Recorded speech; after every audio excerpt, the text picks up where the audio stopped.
But maybe this is just a matter of maturity, because if you look at other industries, they have gone through the same phases, right?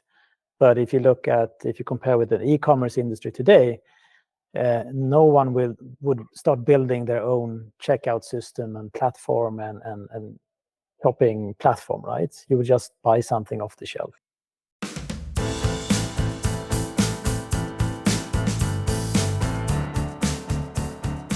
Okay, welcome back to the Accedo Playback podcast, the podcast bringing you the latest industry news, trends, and tech advancements in the OTT and video industry.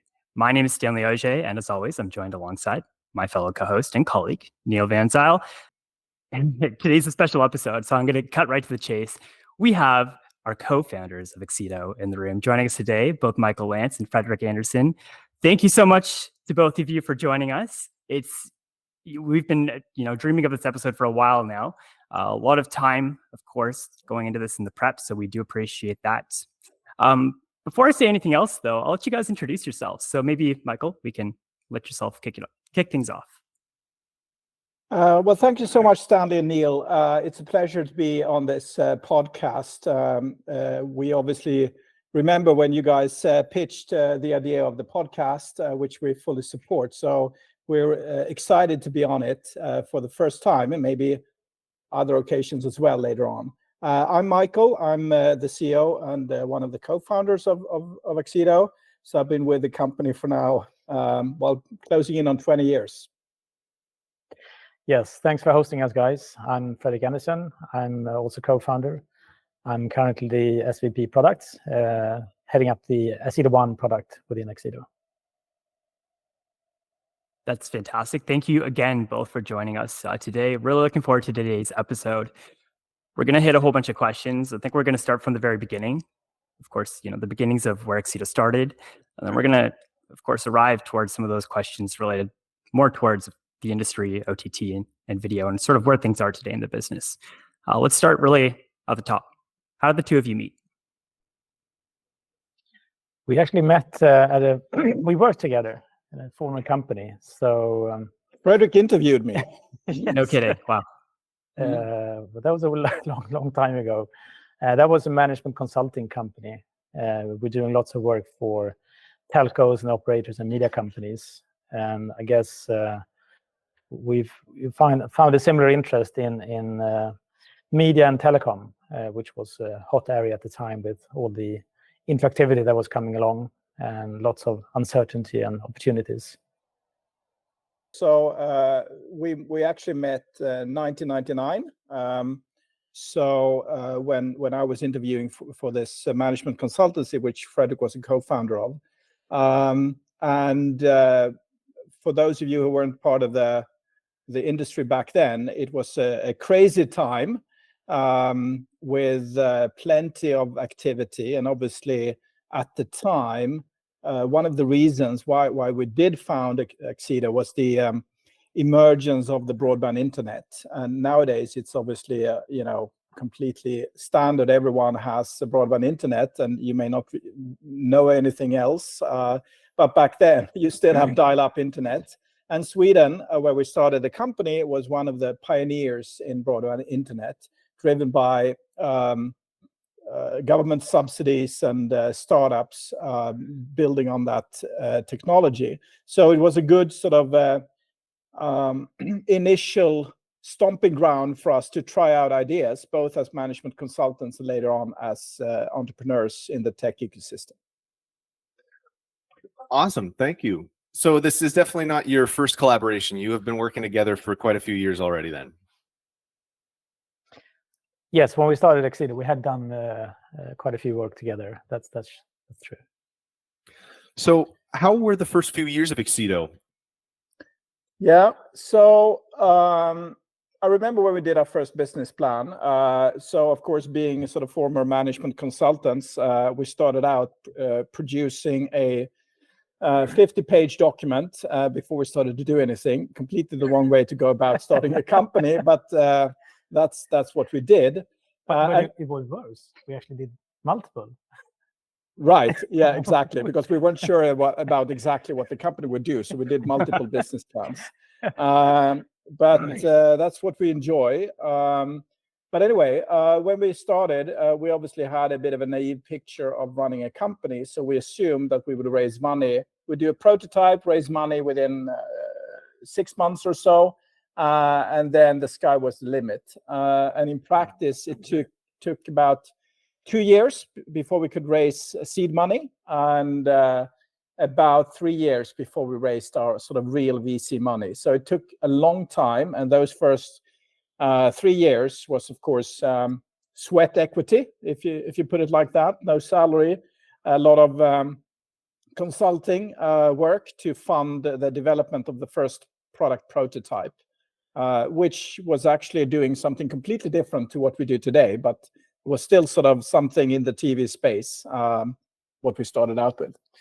Yeah, we were lucky that we had the opportunity to work as management consultants on the side. Otherwise, it would probably have been tricky to get off the ground. Step one, if you're starting a business, write a 50-page thesis, right? And then get going. That's awesome, guys. Awesome. So when you hit that growth stage, that growth phase, what were your key guiding principles to growing a business, and how are you able to stay positive and maintain profitability through a turbulent economy? It's a great question. I think if I just bring my perspective to it, and then you can add, Fredrik. I mean, in a sense, of course, the first hurdle that we met was funding the company, right? So those first 3 years were really difficult and, of course, challenging for our family and so on. But what it taught us was sort of the need for buffers, if I put it like that, right? So anyone running a company or starting a company, everything takes longer time than you originally expect.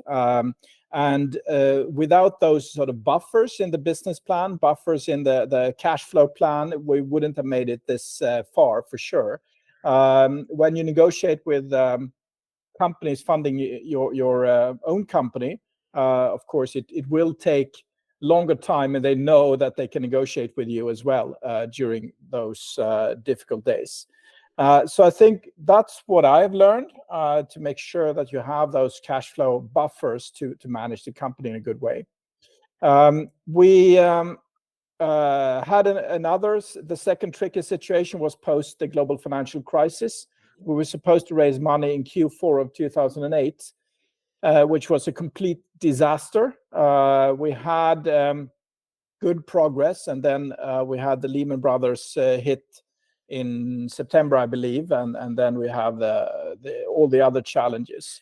So at that point in time, we had to make a decision of going directly to being cash flow positive. So Fredrik and I removed our salaries again, and we scraped along for a year and a half before we could raise money and grow it again.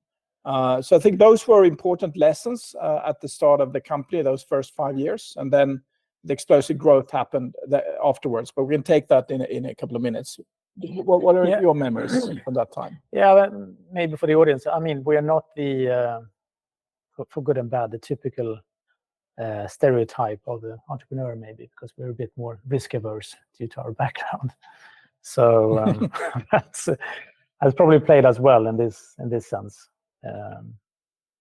Yeah, so I would risk averse. I would put it as more realistic in terms of our business plans and way forward. But a typical entrepreneur is all, everything is possible. Yeah, exactly.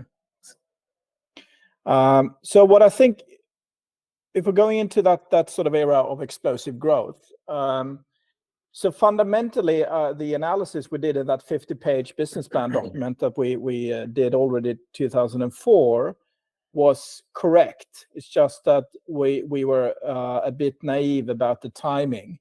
So, and then, of course, it took a bit longer with the global financial crisis. But in 2009, suddenly everything sort of came together, if you will. Right? We had good enough speeds in the broadband networks.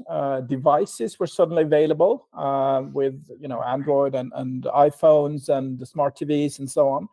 And even more, suddenly there was a pressure on the media industry to evolve because these new companies were emerging, the Netflixes of the world, putting pressure on them to change. And I think all of those things happen around the same time. So that was when we sort of changed from sort of being a relatively small company growing relatively slowly to suddenly doubling in size every year for the next 3 or 4 years. Yeah, maybe we should just recap that the thesis was really that the living room would be connected and all the devices in the home would be connected to the broadband. And you would have the possibility to run what we called applications at the time on these devices. And the first few years, very few understood what we mean, I think. So I think we were also helped by Apple and some of these other companies, timing-wise, when apps came on the table and app stores became sort of a mantra that really helped us push along. Yeah. So over 20 years with this business plan, was there a certain time where you thought you can only be so risk averse, right? Was there any time that you guys recall that really tested your ability to progress and grow? Was there one that stands out in particular? Well, for me, it's 2008, I think, with the global financial crisis. That was when it really sort of felt that we were just one customer terminating their contract with us from sort of going bankrupt, and we didn't know what would happen, right? So remember, when we were right in the middle of it, we didn't know whether the financial crisis would be solved in a month or whether it will be several years, and neither did our customers, to be honest, right? So that was a real risk at the time. Now, luckily enough, I think for us and for many companies, all the governments took action quite immediately, and within a few months, most of the pain from the sort of in the financial sector was solved. At least it didn't impact the real economy in the way that everyone thought in September, October 2008. But that felt scary at the time. Yeah, but even though I mentioned the word risk averse, we have been given opportunities and we have acted on those. I remember when we got the opportunity to start our company in APAC, right? We had this big customer called PCCW in Hong Kong, and they had at the time roughly 30% of the IPTV market share. So that was like the holy grail customer. 30% of the global IPTV subscribers. Wow. Yeah. So they were very early out back in the day. Where everyone else was late. We actually had, so it was a competitor, or somewhat of a competitor that actually reached out to us, and we got the opportunity to essentially take over their staff, and the account, which was a fantastic opportunity. We were skeptical at first because why would they give this away? But they needed to focus on their home territory. But that was a big opportunity and a big step for us at the time. Yeah, which is also the reason why we have a Hong Kong office, which may seem like a strange choice. But that was we took over that staff locally in Hong Kong at the time, back in 2007, 2008 or so. And from there, we built up our Asia presence. Awesome. Let's shift positions a little bit here. We're going to talk a little bit more about your expertise in general in the industry. So putting on your consultation hats, over the time you've been leading Accedo, what have you seen as the common denominator that often leads to a successful streaming service? All right, so we're thinking about this. So I think for me, I think many of the streaming services that fail start out with not understanding the customer, right? They try to be more of a Me Too service. They do things. They try to capture too big of a market. They become sort of a Me Too service rather than understanding what is the customer groups, what is the market segment that they're going after, and then they're tailoring something directly for that market. If you're going too wide, it's extremely expensive to get customers, and you will more likely than not have extremely high churn. So most video services that are out there, they can build up subscriber bases, but it's very, very hard to keep customers over time, and that's the secret to long-term success. Yeah, it's a similar answer, but a different posed in a different way. I think too many are looking at Netflix and they are trying to copy the Netflix model, but that's actually something you should get fired for doing, because it's most likely wrong for many service providers out there. But too many have looked at that strategy, I think. But I think we will see that the coming years there will be a shakeout for sure. I mean, you're reading the news and you're seeing what's happening. So I think many companies have overinvested by having that type of strategy.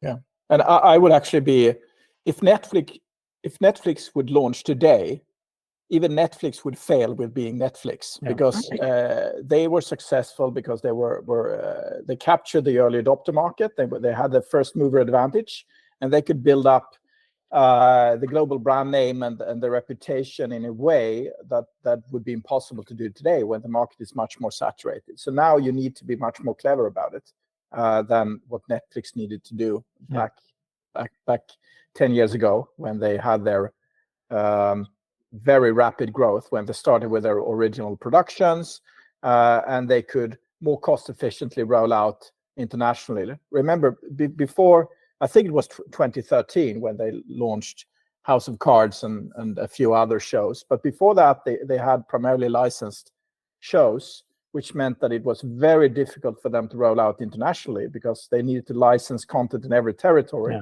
And it was cumbersome and expensive to do that. Is then the ideology to start small, to think really particular about a market, hone in on it, and then expand outwards? I mean, expansion is not a target per se. So if you have the right niche market, and niche doesn't necessarily mean special interest or something. Niche could be a specific sport or a specific country or a specific use case, whatever. It's something that attracts value, it gives value to the customer, and attracts attention in your sort of target market. That could be super profitable. It doesn't have to be a service that tries to conquer the world to be super successful. Some of our customers can be successful with if they're using sort of a product strategy to lower cost of distribution, and it's existing content that they have. You can have a profitable subscription VOD service at as little as 10 or 20,000 subscribers if you have that special niche group. Not super profitable, but you can be profitable. And for an AVOD service, maybe you need a few 100,000 subscribers or users. But you need to control your costs, and you need to know what you're targeting, right? So it's really important to think about the business case. Expansion is expensive, especially in the video industry, and it's easy to get the wrong customers, and then they will leave. And of course, that destroys your business case. You've paid expensive money to get them, and then they will leave after a few months. If you can't tell where we're going, we're switching over to a product focus here. So this one's mainly more for Fredrik. What key features should content providers be looking for in a SaaS platform? Well, again, it depends where you're coming from and what your objectives are. But I think one key thing is to make sure that whatever solution you pick is the right one for you now and going forward. So there are many platforms and solutions that might be right for you today, but as you grow, you will have different needs. and you need different capabilities. So you need to make sure that you pick something that you can grow with. And I think that's a mistake many companies make when they make their choice, right? They might not look long-term enough, because many platforms are great for the need you have today, but you will struggle to grow with them, like to add capabilities. Yeah, make sure the platform can grow with you. Makes total sense. And the reason why you're saying this is because the migration from one platform to another is difficult, challenging. So it's better to make the right choice. Exactly. Yes. And then just piggybacking on that, what features of A1 do you believe are under-leveraged that you think could benefit our customers and other content providers? Specific features in A1. So I'm still a true believer of the marketplace, which ties back to the first question. There's so much flexibility, and with so many vendors and options that we have there. And but it's also a learning game for our customers to understand that they can actually extend their solution with new providers and new functionality very, very easy by actually just clicking on a button. So there's a bit of a knowledge sharing there from us that we need to do. And but also in terms of we talked about making sure that you have a great differentiated service. We do have a service called service differentiation, where you can actually have different messages, different graphics, different features towards different users. And that's something we see are picking up a lot from all the A1 customers, because it's becoming more and more important to have that personalization, at least for different target groups. So, for example, we have customers who have different experience in different countries, and we even have the option to have different business models. So you could have, advertising for certain target groups, or you can have, mixed monetization models for others, or subscription and so on. So you can mix and match those to different target groups, or different countries, or different locations, etc. It's quite a powerful feature that I think should be utilized even more. Okay.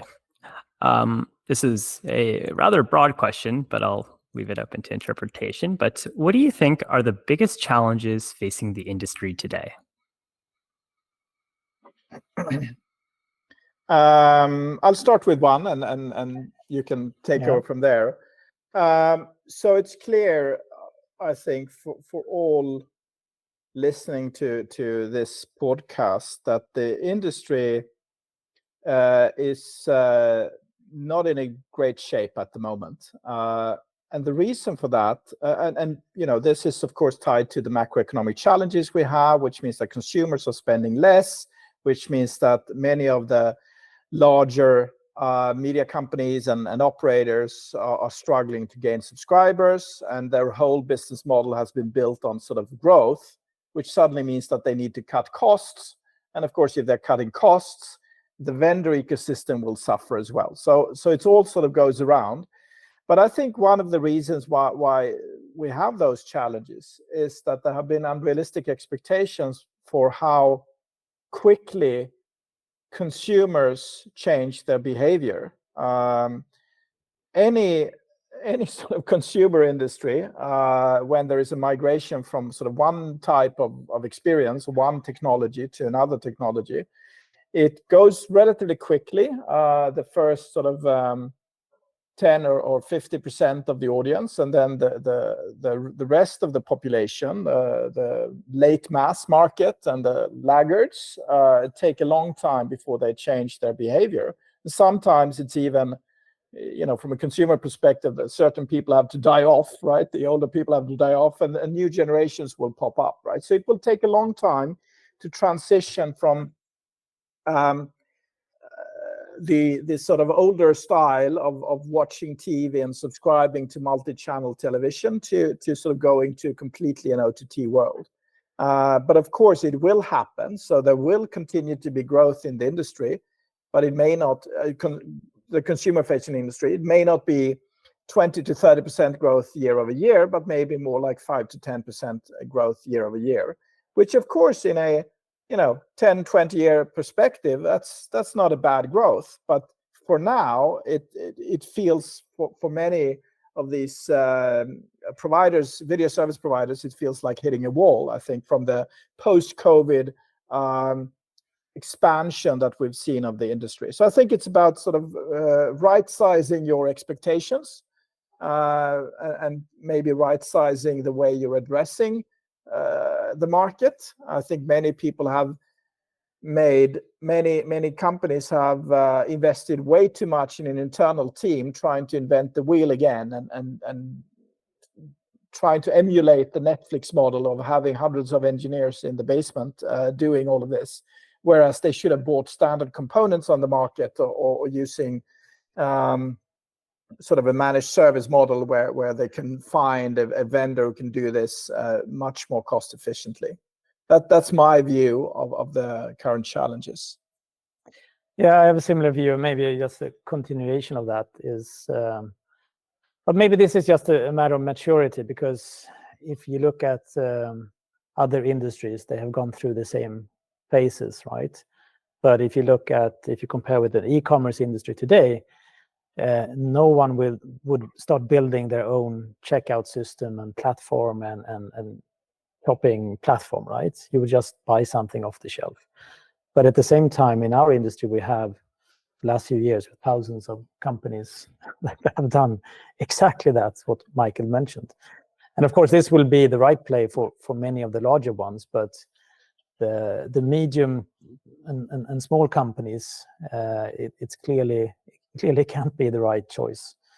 So, but I think this will correct itself once the maturity increases in the marketplace, and people are starting to look at total cost of ownership and these things instead of just launching something sexy.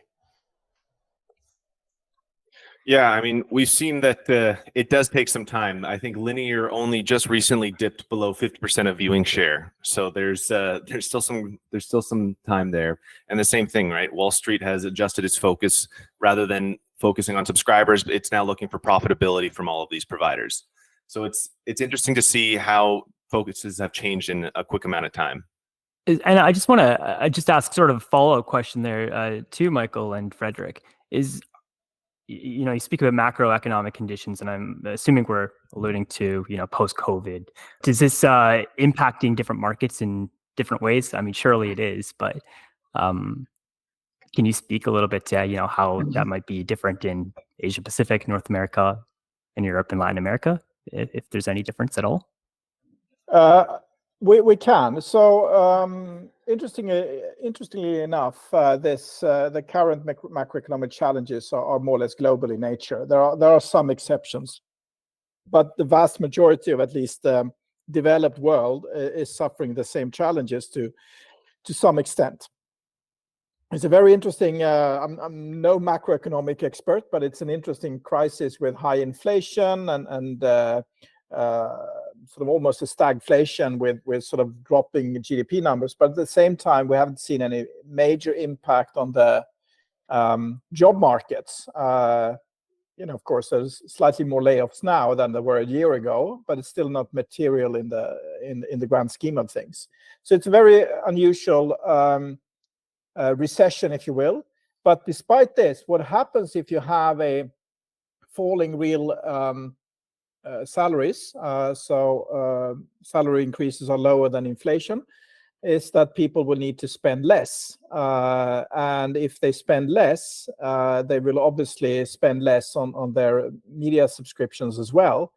Now, historically, TV subscriptions, multi-channel TV subscriptions have been one of those things that they've kept, and they have instead changed their other entertainment behavior.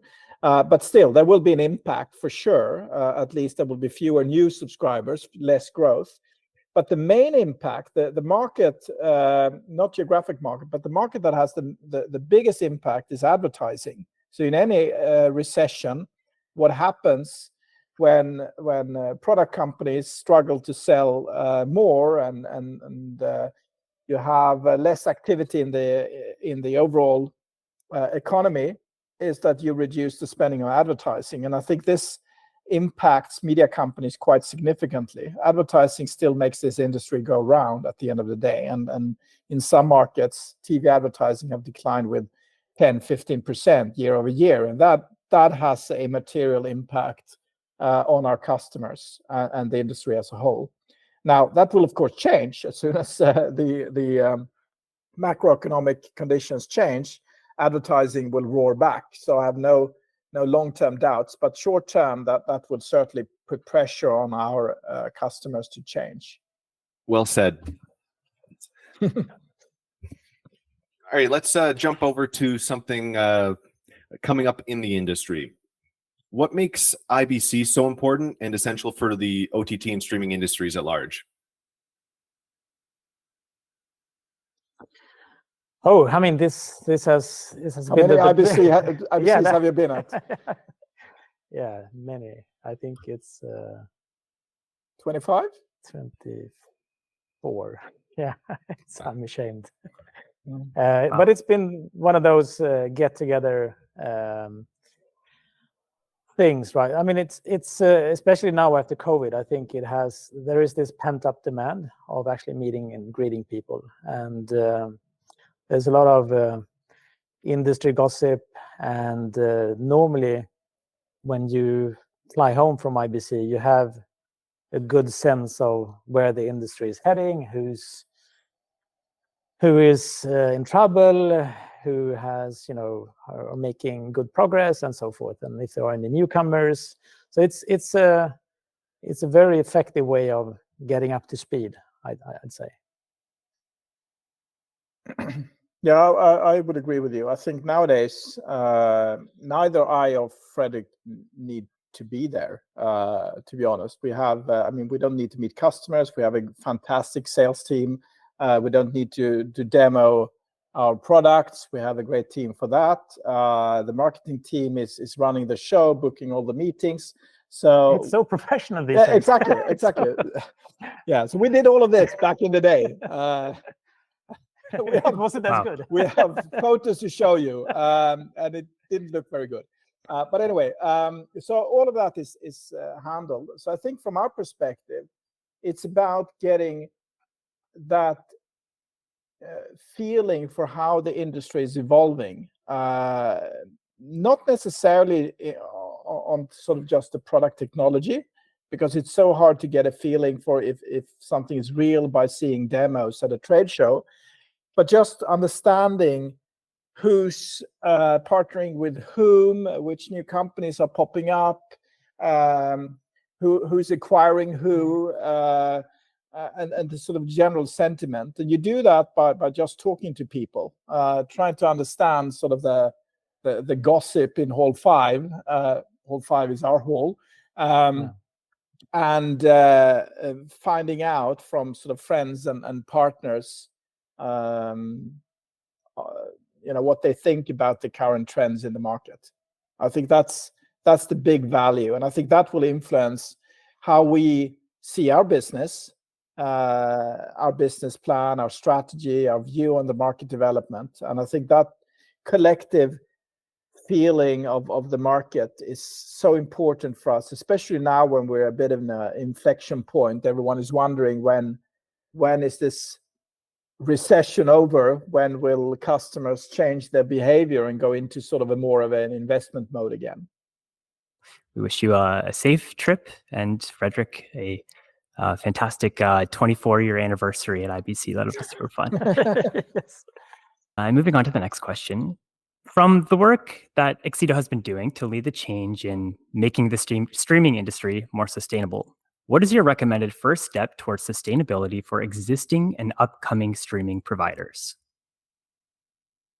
I guess the obvious first one is to start measuring, right? Because what you don't measure, you can't really improve.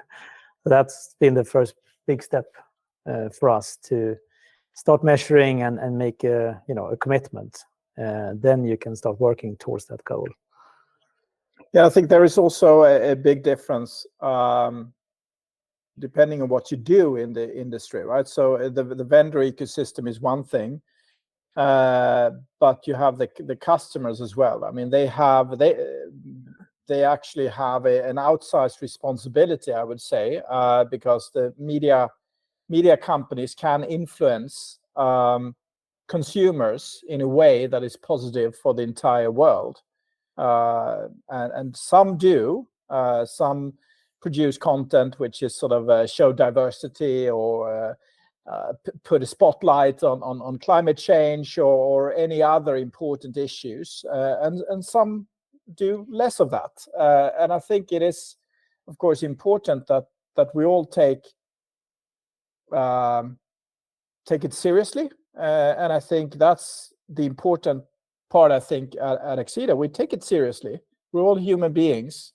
We all want to make sure that this planet becomes a better place for all of us, and not necessarily only from a environmental perspective, but also in terms of how we deal with labor rights across the world, or diversity and inclusion across the world. I think all of those aspects, even if we're a small company, we need to do what we can do. And I think one way of us contributing to these values is for us to try to influence the industry. So our small contribution to sustainability is to make sure that we tell the story to all of our partners. We try to stimulate all of our partners to embrace these objectives, and together we can, of course, influence the entire ecosystem and influence our customers. And this industry is not huge, and I think we, as a global company, have an outsized influence on sort of the customer base as well. So that's how we see it. It's all about sort of partnering with everyone else to make sure that we share the same goals and try to do the best we can at sort of pushing through that agenda. Yeah, maybe that's a good tip as well, to think about maybe there are other ways you can help the cause, because we set our own goals first, but then we realized that we are actually in a position to potentially convince partners to also step up. So one good example of that is that at IBC, with Accedo One, we will launch a sustainability perspective in the marketplace. So our customers, when they choose between new features and functionality, they are not just rating those based on the classic manner, but they can also rate those suppliers and partners from a sustainability perspective, because we think it's an important perspective to share with our customers, and that will of course help our customers to become more sustainable, and it will also hopefully in a friendly way give our partners a friendly push to look at these perspectives as well. Yeah, that's right. I think what is important, and of course I don't know who's listening on this podcast, but we were trying to reach out to everyone, partners, competitors, industry experts, whomever, and try to tell this story and to get them to support us in telling the story. And if we do that, I think there is a better possibility for us to contribute, both in terms of trying to award or reward the partners that take this seriously, but also in terms of actually making an impact. Yeah, of course. So what I think, to just address your question, because I think from a customer perspective, I think what Fredrik says is the right thing, right? So too many companies are not measuring, so they don't know, they don't have a baseline, and then it's so hard to know what you're doing. But I think some of the obvious changes you can do as a video service are very basic, right? Stream to the mobile phones with lower quality. it sounds obvious, but in too many cases, the actual streaming is obviously the big environmental impact, both in terms of power consumption, which has an impact, and in terms of actually, battery and lifespan of the devices and so on. So if you stream with lower quality, which doesn't have a material impact on the experience on a small screen, No. that saves you cost and would save the environment as well. So if you want a concrete tip, if you don't do that, then start doing it. Incredible answer. Thank you. It's it is great that one of Accedo's core principles is to focus on sustainability and work to improve these. It is, I think it's really important, and grateful to be a part of this. I'm going to ask a question here. This is the question I've been most excited to ask the entire time. So I'm looking forward to some answers here. Although viewership habits don't change quickly, it doesn't stop the industry from trying to innovate and bring new things in. So what are you two most excited about in OTT right now?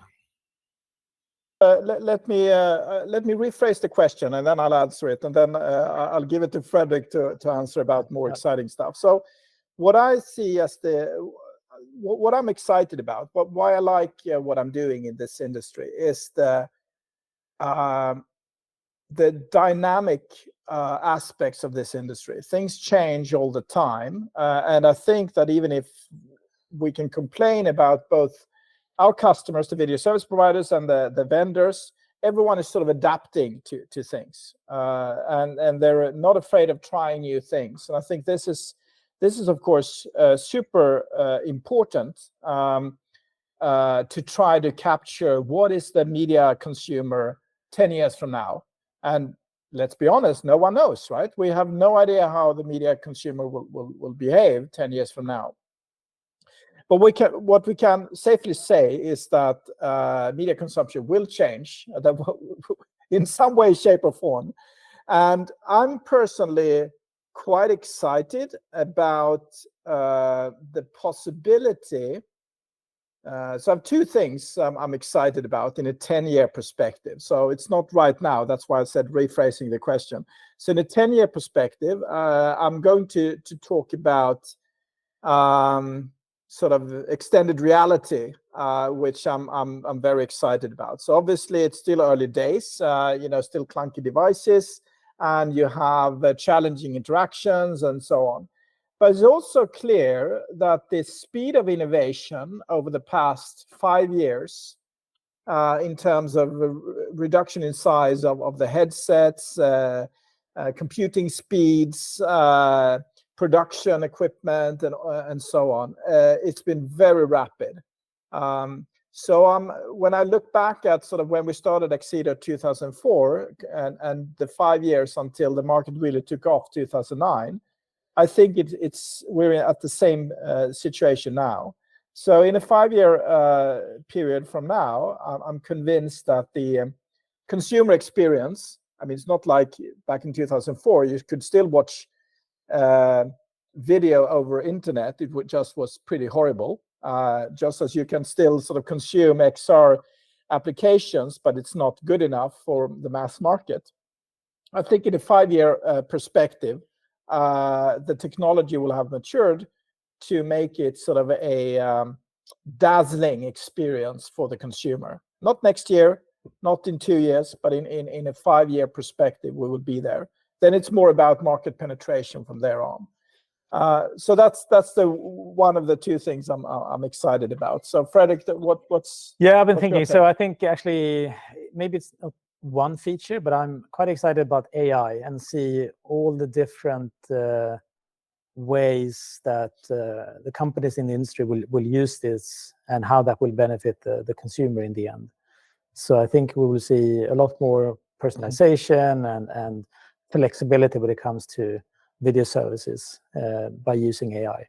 And we've been dabbling a bit and experimenting, and there's so much to do. So I think we will get a taste of this at IBC and see what everyone has been experimenting with, and in 6 to 12 months we should probably see a few of these things in the market as well. Yeah, that's was actually Your second. my second one. I thought that you thought about this. I saved it, but anyway, so I think I'm super excited, and I think in a 10-year perspective, I think the interesting thing will be from a generative AI perspective, from a production as well, aspect, which of course opens up a whole Pandora's box of legal challenges on when you're sort of generating a video. Imagine sort of a reality TV show with just generated characters. There's already a South Park thing. Have you seen this? It's AI generated. Yeah, I've seen the South Park. Yeah, we have some fun things we always like to throw in at the end. So this first one is for Michael. As an angel investor, what are you interested in right now? What are you looking for in a business?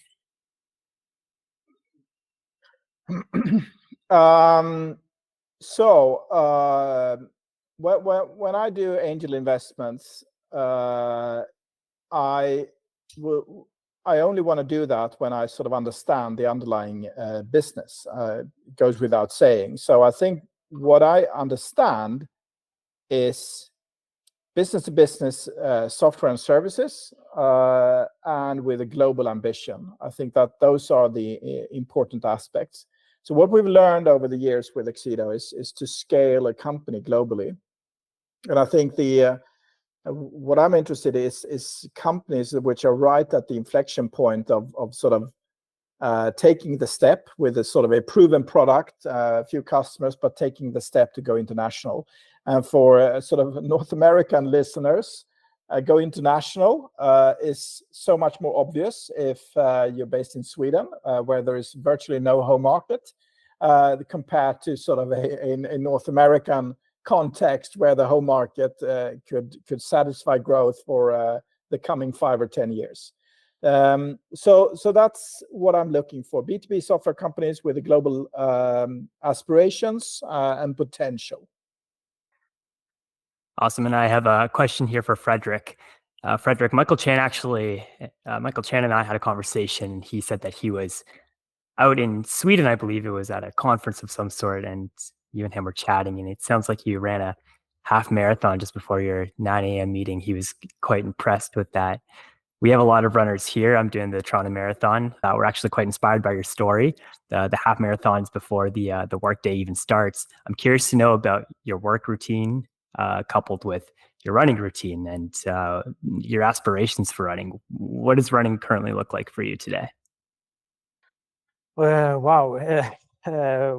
I always like to do long distance running and long distance cross country skiing. I've solved many problems those sessions. It's good for the brain, I think, to relax a bit. But I wouldn't say I have aspirations these days. I'm on the older side, but I do like to keep in shape. So I do run half marathons and maybe even 30K, but I think a marathon is a bit too much for me these days. So, but no marathons planned? No. No big cross-country races planned? Cross-country races, yes, and they are longer. But cross-country skiing races? Skiing, yes. All right. But you're doing your first marathon shortly, right? Yeah, we've got a marathon coming up here in a month and a half. So, yeah, great. Good luck, and remember that race starts after 30K. That's yeah, that's true. I have a question for Fredrik, actually, if I may. So you say the race starts after 30K. Yeah. What's your tip to survive the last 12K to our Canadian friends? Do you have like energy drinks? Do you you need to be hydrated all the time, and remember that pain is your friend.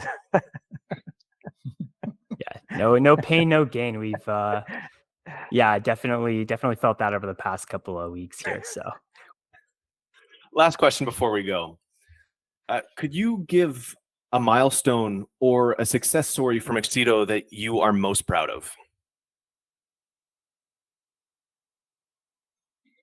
This is a good question. I think we've been so aspirational all the time, and been good at being very driven and looking at the next thing. We haven't really celebrated these milestones. No, I think along the way. you're right. So what I would say is the milestone. I mean, a milestone for me, a really important milestone, is if we hadn't passed that, we wouldn't be where we are today. And the one that stands out is the Series A closing in April 2007. So, of course, at the time, we were sort of thinking, yeah, we can do this on our own. The terms are not good enough, and so on. But in hindsight, and the terms weren't good enough, but no entrepreneur thinks the terms are good enough. But if we hadn't done it, there is no way we would have survived the global financial crisis. And there is no way we would have grown to size to capture the immense growth we had 2009 to 2013. So I think in hindsight, that was absolutely critical, even if we gave away 25% of the company for $1 million or whatever at the time, which we thought was way too low. But I think it was absolutely the most important milestone. Yeah, I would agree. Great. Well, we wish you many other future successes, so you can talk about more milestones that you can reflect on. Hopefully you guys can take some time out of your busy lives to, of course, reflect on that and celebrate those wins. Very important. Michael and Fredrik, before we go, do you have anything else to add? Well, right now, a lot of the focus over this side of the pond is on IBC. So the team is super excited to gear up for IBC. For those of you who are listening to this podcast, stay tuned to any announcements around the IBC timeframe. If you happen to be in Amsterdam, by all means, come and visit us. Our booth is in Hall 5 somewhere. So looking forward to that. Yeah, IBC is certainly the focus. So I encourage everyone to come by and talk about sustainability with us. And I'll show them the marketplace and what we've done. Hopefully that can be a bit of inspiration to partners and others. Fantastic. Thank you to Michael and Fredrik for your time today. And of course, a big thank you to you, our listeners. As a reminder, you can subscribe to the Playback podcast, which can be found on all major streaming platforms. Or if you'd like to reach out to us directly, send us an email to playback.podcast@accedo.tv. Have a great day.